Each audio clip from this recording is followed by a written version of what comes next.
और देवियों और सज्जनों, यहाँ रुद्र संहिता के दूसरे खंड में हम प्रवेश कर रहे हैं। उस खंड का नाम सती खंड है। ब्रह्मा जी नारद को कथा सुना रहे हैं। उन्होंने याद दिलाई कि परम शिव के वाम भाग से विष्णु हुए, दाएं राइट पोर्शन से मैं हुआ, मैं सृष्टि करता बना, विष्णु पालन करता बने, रुद्र संहार का काम कर रहे हैं। और अब ब्रह्मा जी एक कथा सुनाते हैं कि एक दिन मैंने बैठे बैठे विचार किया तो मैं ध्यान मग्न था, मैंने मन सृष्टि करी तो मेरे हृदय से एक कन्या पैदा हुई, उसका नाम संध्या था।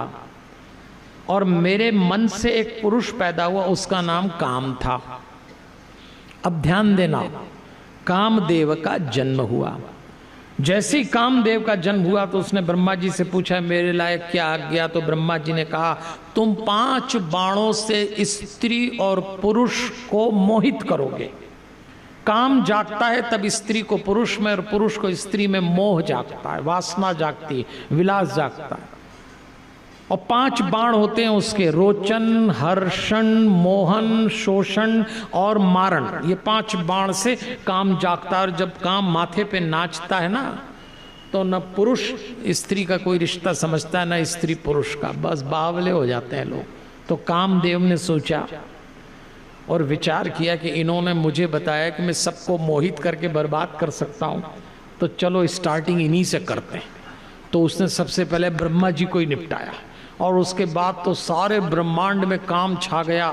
ब्रह्मा जी काम पीड़ित हो गए, अपनी ही कन्या संध्या को देखकर मोहित हो गए। ऋषि मुनियों का धैर्य और चरित्र चला गया, सब जगह हाहाकार मच गया। सब लोग शिव के पास गए। ब्रह्मा जी ने शिव से कहा आप कुछ करिए, तब शिव जी ने उसको नियंत्रित किया। अच्छा, ब्रह्मा जी कहते हैं अपनी कन्या को देखकर मेरे विलास जागा तो मेरा पसीना गिरा, तो जल गिरा तो पितृगण पैदा हो गए। दक्ष के शरीर से जल गिरा तो रति पैदा हो गई, रति को उसकी पत्नी बना दिया कामदेव के। अब ब्रह्मा जी कामदेव पे गुस्सा हुए और उन्होंने कहा तूने ये क्यों किया, मुझे ही काम पीड़ित कर दिया, सारे संसार को काम पीड़ित कर दिया। तो कामदेव ने कहा मैंने क्या किया, आप ही ने कहा था ऐसा करो तो मैंने सोचा शुरुआत आप ही से कर लूं। अरे उन्होंने कोई ऐसा करता है। अब देखो यहाँ एक बारीक बात आई, ब्रह्मा जी के हृदय से संध्या पैदा हुई और ब्रह्मा जी के मन से काम पैदा हुआ। हमारे मन में जो काम जागता है वो हमको ही जला देता है। ब्रह्मा जी के मन से पैदा हुआ काम ब्रह्मा जी को ही पतित कर गया। आज काम का प्रभाव हमारे शरीर में कहाँ होता है, विचार करके देखना। बुद्धि में नहीं होता, शरीर के और किसी अंग में तो बाद में होता है, पहले काम मन में जागता है। और आजकल तो मन में काम जगाने के लिए अब कोई बड़े साधन नहीं करना पड़ता। जब से इंटरनेट और मोबाइल आपके घर में आया है, अब तो हथेली पे काम जाग जाता है। एक उंगली उठा के बटन दबाओ, हर चौथा दृश्य अश्लील है। ऐसा काम जागता है, कैसे बचाएंगे हम अपने बच्चों को, चिंता होती है। ब्रह्मा जी को लगा इस दुष्ट ने ममापि मथितम चित्तम मदनेन दुरात्मना। संध्या सोचती है कि मैं कन्या हूं, मेरे मन में भी काम जाग गया, मेरे पिता मुझे ही देख के काम पीड़ित हो गए, मैं और स्त्रियों को, पुरुषों को देख के हरिओम काम पीड़ित हो गई। तो संध्या ने ग्लानिवश एक निर्णय लिया कि मैं तपस्या करूंगी। ब्रह्मा जी ने देखा संध्या तपस्या करी तो वशिष्ठ जी को भेजा। वशिष्ठ जी ने एक मंत्र दिया, ओम नमः शंकराय ओम। ये मंत्र शिव पुराण में ओम नमः शंकराय ओम। आपके मन में कभी वासना जागे, आपके मन में कभी गलत विचार जागे, आप अपने बच्चों को सद्विचार की तरफ प्रेरित करना चाहें तो ये मंत्र बच्चों को रटाइए, ओम नमः शंकराय ओम। इसका आपको प्रभाव मिलेगा। शंकर जी प्रकट हुए, संध्या से कहा तू वर मांग। एक बहुत सुंदर दृश्य आ रहा है देवियों और सज्जनों। शंकर जी ने जो वरदान संध्या को दिया, अगर वो न दिया होता और संध्या ने यदि वरदान न मांगा होता तो हम सब पागल हो गए होते, हम सब पागल हो गए होते। देखिए क्या मांगा। जब शिव जी ने कहा कि संध्या क्या मांगती बोलो, तब संध्या ने कहा मेरे एक ही आग्रह है कि जन्म लेते ही लोग काम भाव में न डूबे। तब शंकर जी ने कहा मनुष्य की 4 अवस्थाएं होती हैं। पहली शैशव यानी बाल्यावस्था, दूसरी कौमार तरुण अवस्था, टीनेज अंग्रेजी में जिसको कहते हैं, तीसरी अवस्था युवा अवस्था और चौथी वृद्धावस्था।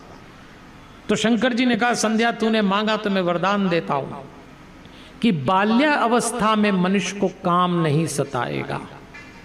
बाकी सारी काम, क्रोध, मद और लोभ, ये चारों दुर्गुण और उम्र में तो होंगे, लेकिन बाल्य अवस्था में क्रोध होगा। बच्चा पैदा होता है पैर पटकने लगता है, क्रोध जरा से बच्चे, एक दिन के बच्चे में भी क्रोध होता है। मद भी होता है बच्चे में मद होता है, मेरा खिलौना, मेरा सामान, मेरे मम्मी पापा, मेरे ये दादा, ऐसा मद होता है। लोभ भी होता है, उसको आपको ये टॉफी ले, ये काम कर दे, बंदर की तरह कूदने लगेगा। एक बच्चे में क्रोध, मद और लोभ है, पर उसमें काम नहीं होता, क्योंकि संध्या ने वरदान मांगा। आप कल्पना करिए यदि बचपन से ही काम जाग जाता तो हम और आप जानवर की तरह पागल हो गए होते। ये तो कुदरत का करिश्मा है, ये तो संध्या का वरदान है कि आज इन बच्चों में काम नहीं जागा है, बाकी सब जागा है। सोचिए क्या होता। तो शंकर जी ने संशोधन कर दिया कि तू कह रही है तो मैं वरदान देता हूं, 2 अवस्थाओं में काम नहीं जागेगा, एक शैशव एक कौमार, लेकिन तृतीय त्वत संप्राप्ते वायो भागे शरीरणम। लेकिन किसी किसी अवस्था में, जवानी और तरुणाई के बीच की अवस्था में भी लोग कामग्रस्त हो जाएंगे, और आज हो गए। जब हम अखबार में समाचार पढ़ते हैं कि 8 साल की एक बच्ची को 13-14 साल के बच्चों ने दुष्कर्म किया, ये शिव पुराण का प्रसंग है। शिव पुराण ने इतने वर्षों पहले सावधान किया था, आपके घर में जो बच्चा बड़ा हो रहा है, कुछ बातें ऐसी हो रही उसके जीवन में जो उसको वक्त से पहले बड़ा कर रही है, थोड़ा सावधान हो जाइए। वासनाओं के थपेड़े से अपने बच्चों को बचाइए। संध्या अपना काम कर गई, अब हमारी जिम्मेदारी है कि हम इस नई पीढ़ी को, इस जो आज चल रहा है डिजिटल मीडिया पे, इंटरनेट पे, मोबाइल पे, ये जो कुछ भी आप नाम दे लो, वासनाओं के थपेड़े चल रहे हैं साहब, बड़े बड़े नहीं बचे। इसलिए प्रयास करिए। इसलिए शिव पुराण में ध्यान की भी बात आती है। भाई जितना ध्यान करेंगे उतना आत्मा पे टिकेंगे, और जितना आत्मा पे टिकेंगे बस उतना ही आपके शरीर से निकलने वाली तरंगें पॉजिटिव होंगी, शुद्ध होंगी, पवित्र होंगी। इस तरह से ब्रह्मा जी विचार, देखो ब्रह्मा जी, शिव जी, सब हम उनके बच्चे हैं। आज हम विचार, आज का सूत्र क्या है? माता पिता। माता पिता ये संसार बताते हैं। हमारे माता पिता कौन है? हमारे माता पिता शिव जी, पार्वती जी, हमारे माता पिता ब्रह्मा जी, सरस्वती जी, हमारे माता पिता विष्णु जी, लक्ष्मी जी, उन्होंने ये संसार बनाया। आज हम भी उसी रूप में, तो हमें विचार करना चाहिए। इसलिए मैंने आपसे एक निवेदन किया था, आप कितने ही व्यस्त रहते हो, थोड़ा समय अपने घर के बड़े बूढ़ों के साथ जरूर बिताइएगा। मेरा अनुरोध है देवियों और सज्जनों, आज भारत के घर में बुढ़ापा बहुत उदास हो गया है, और ये अच्छी बात नहीं है। मेरा तो परिचय बहुत बड़े बूढ़े लोगों से, मैं मिलता भी रहता हूं उनसे, और जब मैं उनसे पूछता हूं कि आपका क्या चल रहा है, ठीक ठाक है, तो वो कहते हैं पंडित जी बस अब समय बिता रहे हैं, किसी के पास टाइम भी नहीं हमारे पास। अच्छा, आजकल तो हमारे घरों में, वैष्णव परिवारों में, बड़े बूढ़े आजकल एक नया मंत्र बोलने लग गए। ये नया ही मंत्र है। उनसे पूछो आपका क्या चल रहा है, बोले बस अब तो भगवान से प्रार्थना, उठा ले। अब ये लोग का भगवान का दिमाग खराब हो गया, जब तुमको उठा ले। जवानी में मजे रगड़ लिया, बुढ़ापे में उठा ले। बुढ़ापे में वो भी रगड़ेगा आपको, खूब रगड़ता है भगवान बुढ़ापे में, ऐसे कैसे उठा ले। एक बार तो मैं एक घर में गया तो 90 साल की एक बूढ़ी माई हमारी पहचान की। हमने कहा आपका ठीक चल रहा है माता जी? कल और पंडित जी क्या, अब तो 90 साल के हो गए, अब तो भगवान से प्रार्थना करती उठा ले। और फिर एकदम माई को कुछ याद आई तो उसने कहा पंडित जी आप तो रोज कथा करते हो, आपका तो भगवान से रोज का मिलना जुलना बातचीत है, तो आप भगवान से मेरी तरफ से सिफारिश करो ना कि भगवान मुझको जल्दी उठा ले। और मैंने कहा माई, कहीं मैं भगवान से तुम्हारी सिफारिश करूं कि इस माई को जल्दी उठा ले, और भगवान कहें इसका तो टाइम आया नहीं, पर तू ज्यादा ही सिफारिश कर रहा है तो तू ही चल दो, तुम्हारे चक्कर में हम निपट जाए।